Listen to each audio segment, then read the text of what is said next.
Welcome to the Saturday Conversation. I'm Bobby Burton of On Texas Football alongside Gerry Hamilton here. Going to talk a little Longhorn athletics. Texas going down yesterday to Tennessee, 83-72.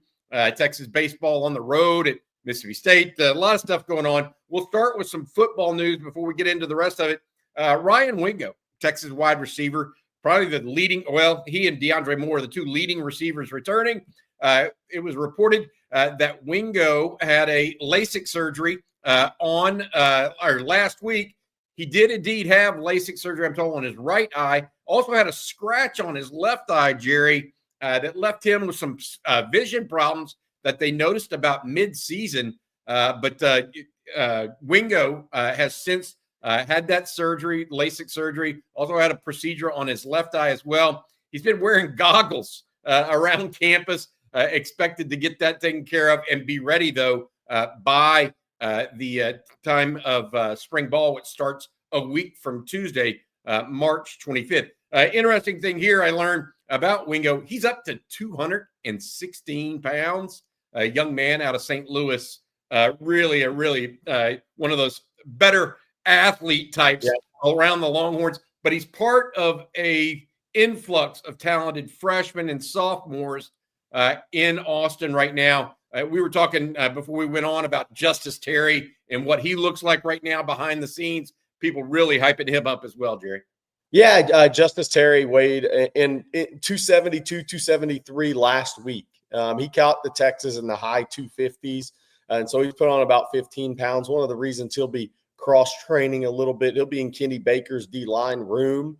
That's eventually he's going to be that 5'3" guy, 3'5" guy, whichever way you want to spin that once he continues to build out his frame. But he's also going to work some at edge a little bit this spring. So, again, weighing like 272, 273 as of late last week. Then you have Josiah Sharma, who's in that 345-ish range. So, carrying his weight really well. We talked about it on Coffee and Football. We saw Sean Rogers carry his weight extremely well at 340, 350 pounds in the NFL. Josiah Sharma is going to obviously reshape his body a little bit, but it ran around 345, 350. Michael Terry, I was told, registered 22 miles an hour in a recent workout at 214 pounds. So that's getting it. That's getting it as well if that speed maintains as he continues to get stronger and add a little more weight to his frame. But yeah, we continue to hear good things about Grayson Littleton, all three wide receivers. Michael Terry, the fourth guy working out at wide receivers. All three of those guys being Jamie French, Dalen McCutcheon, Khalik Locke. I've heard some good things about KJ Lacey as well. And James Simon, I think, is around 203, 205 pounds headed into spring practice. So guys have made some gains, and we're going to see where this thing gets going in about a week. Yep, I want to add on a couple other guys you didn't mention there that we've heard good things of behind the scenes, and this is relatively recently.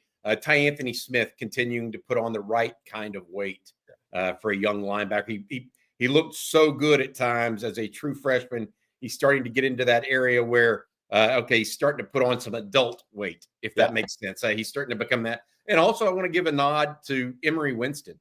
You and I, Gerry, have talked, or Mari Winston, excuse me. You and I have talked at length about how Nick Townsend is really a guy that everybody's going to be looking towards at the tight end position among the young guys. But I'm here to tell you, I'm hearing Winston looking good behind the scenes as well. All right, let's move forward because now, Gerry, we're in that situation where we need to talk a little basketball because Longhorns yesterday afternoon, they kind of ran out of steam pretty clearly. They just did not have the legs to keep up with their fresh Tennessee team. They went down 83-72 to the Vols. The game was close for most of the first half or all of the first half. A lot of the second, and then 10 minutes to go, 11 minutes to go. Volunteers pulled away with a stretch there. What do you think about the situation now? Most of the prognosticators, you hear ESPN and everybody else out there, they have the Longhorns as one of the last teams in the tournament in a play-in game. First of all, do you agree with that? And then second of all, let's talk about Rodney Terry and what his job security or lack thereof may look like. I do agree with them being in like one of those last two teams in a playing game. And the reason why is the 19-15 record and the 6-12 in the SEC regular season. None of that points to it for me. But the two wins at the SEC tournament were quad one wins. They have 5 ranked wins this year, 2 over A&M, including one earlier in the week, obviously. So they're quad one, quad two. I think they have 10 wins combined there, and then 5 of those are ranked wins. I think they're probably in. I mean, I agree with the prognosticators. Now, there could be a Boise State upset in the Mountain West Conference, and that knocks you out, right? If they get all the way to a tournament championship game, and that adds another Mountain West team to the NCAA tournament. So somebody could get knocked out there, Texas or North Carolina or Xavier at the stripe at the finish line. But right now, I do think they'll get the nod, and which means 14 SEC teams would get the nod, and maybe that's a reason why they don't at the end of the day. But I think the prognostications are right, and I think that what they may get a little benefit of the doubt is seeing how they are healthy this week. That's going to be kind of the thing is, look, because the NCAA tournament guy, the committee's going to look at that and say, well, look, man, Mark missed games. Jason, they had a lot of injuries. Kendall Weaver missed most of SEC play. And they may get a little benefit of the doubt there. They may say this team was probably a 21-22 win team if they were healthy based on the way they played in the tournament. Any chance they would get in over another SEC team that is ranked higher than them? I mean, in Oklahoma, I mean, they just lost to Oklahoma a week ago at home. Any chance there, or is it really the last team in, basically? I think they're going to be like the last team in. Okay. I really do. I think it's if they make it. I think they're going to be the last team in, them, Xavier, North Carolina. I really think it's going to come out of those 3 guys without being Joe Lenardi officially, yes.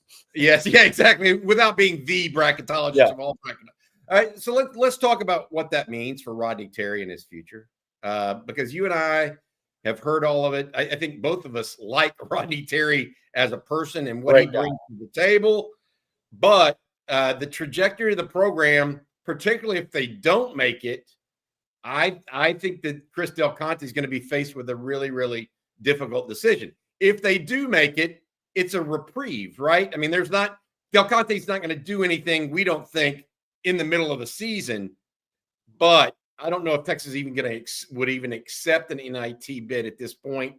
And where do we think, put it on the line, Jerry, about where you actually think things sit with Terry, his job security, et cetera?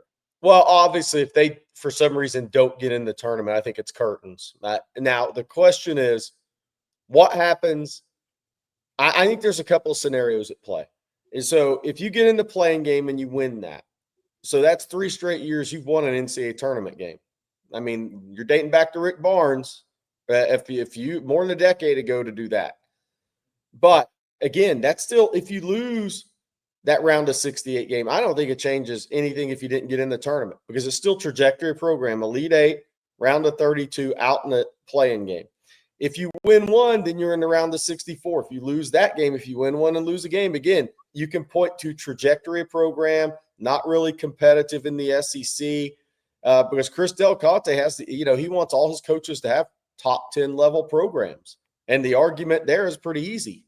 At Texas, the last 2 years hasn't been a top 10 level program. Now, where it gets interesting is if Texas gets in the tournament and runs off 2 wins, because then you're talking about 6 NCAA tournament wins in the last 3 years. And that gets into a different, I think, decision for Chris Del Conte, because look, that's reserved for firings at Kentucky and North Carolina.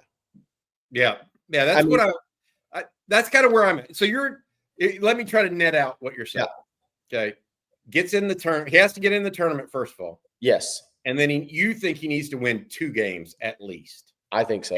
And one of them, though, can be a play-in game in the round of 68 as opposed to the round of 64. So they could really bow out in the round of 32. And you think Rodney Terry would still keep his job? I think that gives him a punch, at least a puncher's chance. I mean, that would be kind of unprecedented for Texas to do that, to let go of a coach in that scenario. Well, I mean, Shaka got he lost a what was it? It was a 3-14 game, and he never won a tournament game at Texas. Yeah, so it's just a different category because Rodney does have some. To your point, they won 3 NCAA tournament games or 6. They'll have won 6 NCAA tournament games if they win 2. They've won 4 in the last 2 years. Got to the Elite 8 in the year that Chris Beard was dismissed from the team. I would say this. In that scenario, if he won 2 games in the tournament and they still let him go, the hire's already made. At that point, that's like just like something's here and there's no way we're saying no to it. Let me ask you this, and just stirring the pot here. Do you think he maximized this team given the injuries? I mean, let's really talk about that because that's when you start thinking about should he be let go? My thought process is did he recruit the right people? First of all, that's his job is roster construction. There's no question about it this day and age. And then furthermore, did he maximize what the team had? The record says no, he didn't, but he dealt with, and this is something you mentioned, a ton of injuries this year. Yeah. He really, really did have a lot of injuries. I'm not trying to use that as an excuse, though. Right. I'm just pointing that out. Well, so here's his issue. If you're looking at from the Del Conte point of view, you had a better roster than last year. Period. They did more talented, top 5 level NBA pick. If it goes 5, 6, 7, 8, whatever. It's a great draft. Multiple guys that will play professionally on some level. High, maybe a G League guy in Kaluma or a G League guy in Mark and some high-end overseas guys in those 2 guys. So you had more roster talent. Caden Shedrick will play overseas. I mean, they had more roster talent this year. They also played in the brutal league. But did they maximize it? You can't say he maximized it because they lost 6 home games in conference play and an ugly home loss to UConn. You can't say somebody maximized a team if they lost 7 home games in college basketball. There's just I can't make the argument for it. Yeah, I wouldn't either. I want to make sure though. I guess I was really asking like how big of an impact, just for context, so we can have appropriate context. How big were the injuries really? I mean, were they? Yeah. I mean, they sound like they were pretty severe, but at the same time, 6-12 in conference with some bad home losses, some apathy, some fan apathy. I think during that February March run. That really hurt probably his chances of keeping the job without proving it in the NCAA tournament. Yeah, so look, if Kendall Weaver doesn't get hurt, and let's just say, because you're going to have nagging injuries in sports, but let's say he doesn't get hurt this year. We're not even having this discussion if they should be in the tournament or not. He's worth a couple of wins in close games. So you think they would have been, instead of 6-12, with Kendall Weaver and Tremont Mark the whole time, 8-10 at the least in conference? 8-10, right? But here's the flip side to that, Bobby. Chris Del Conte can say, look, guys, Vic Schaefer lost Layla Filia, who was going to be his number 2 scoring option for the season, and took a red shirt. And Aaliyah Moore, starting post player and most experienced post players, been out too. And has he still maximized his team? He has. So that's Steve Sarkisian lost Cedric Baxter preseason as well as Christian Clark. Quinn Ewers was hurt for games again. I mean, so the argument is a tough one to make at the end of the day because everybody has injuries.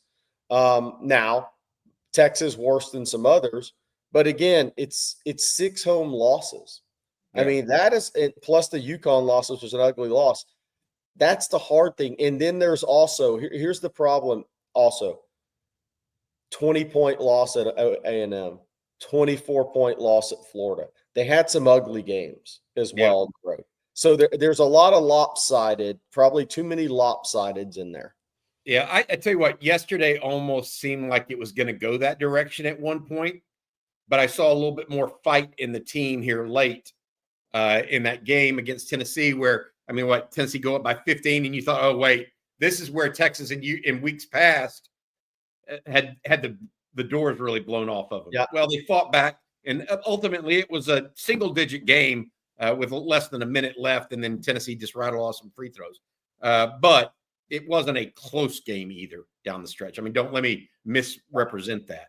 That game wasn't in danger. But I'll say this. The interesting thing with Texas is if they get into the tournament, which I do think they will in the playing game as of right now. Let's see if there's an upset in the Mountain West Conference or something with Boise.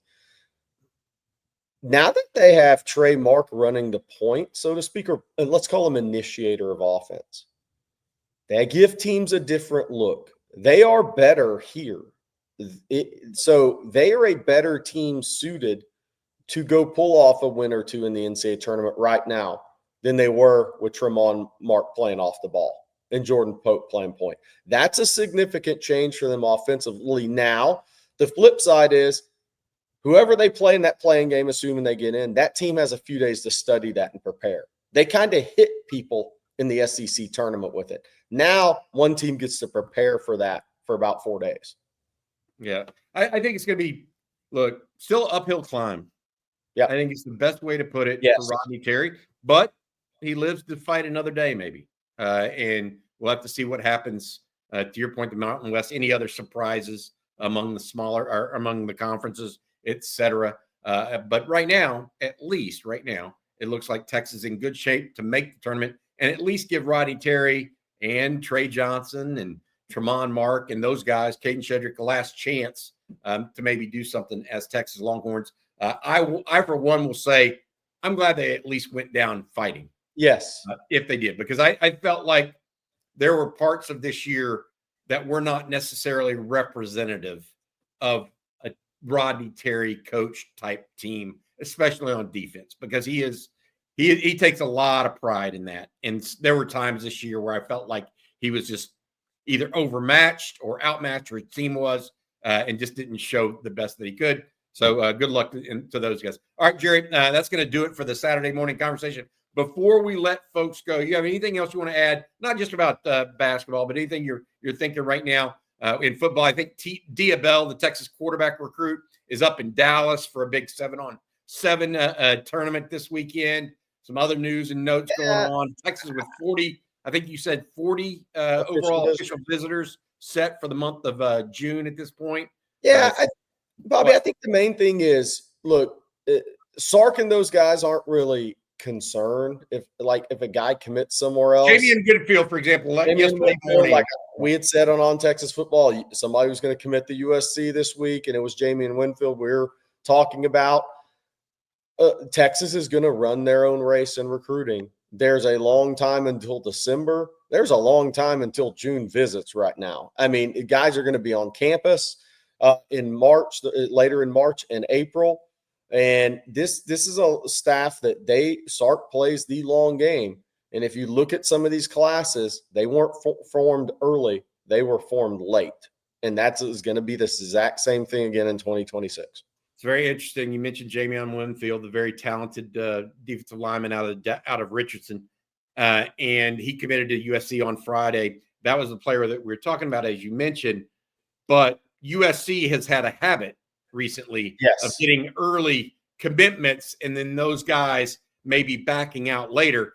For example, Justus Terry, who backed out of USC and really came down to Texas and Georgia. USC was an afterthought at that point, is a prime example of that. What goes on with that? Because I will say this, A&M and USC seem to have more decommitments of late than just about any team out there. Is there a reason? Are they going hard after NIL early and then have to hold on late whenever kids actually get their other NIL offers and then see the situations of the teams? What does that mean? I definitely think Oregon and USC do, and they have to get those kids to campus, right? I mean, I know a lot of kids want to go visit USC and Oregon, but you still have to get those kids to campus. It's expensive to go to fly all the way up to Oregon or out to LA and get a hotel, et cetera. And USC, we're talking about this on the Friday live stream with Rod and Jeff Howell. They have the ultimate unofficial visit. They have the best unofficial visit in college sports. And for a kid that's never been out to LA, flies out to LA, and it's an unbelievable experience. So you have a chance to snatch early momentum. And if you're aggressive in NIL at the same time, you're going to get some kids in the boat. But then you have to have a season on the field and hold on to those guys while other teams know the target. They get over the target from an NIL perspective because USC plays their cards early. A couple others play their cards early. So it allows the competition to be right over the target when they want to be. Yeah, we'll see how it goes. But Jamion Winfield was a big hit for USC. We'll see if he ever makes it in on an official visit to Texas, because the Longhorns definitely very high on the young man as well. All right, that's going to do it. Thank you very much, Gerry Hamilton. Hope you guys have a good Saturday afternoon and day. We'll be back a little bit later with more from On Texas Football. For Gerry Hamilton, I'm Bobby Burton. Hook 'em.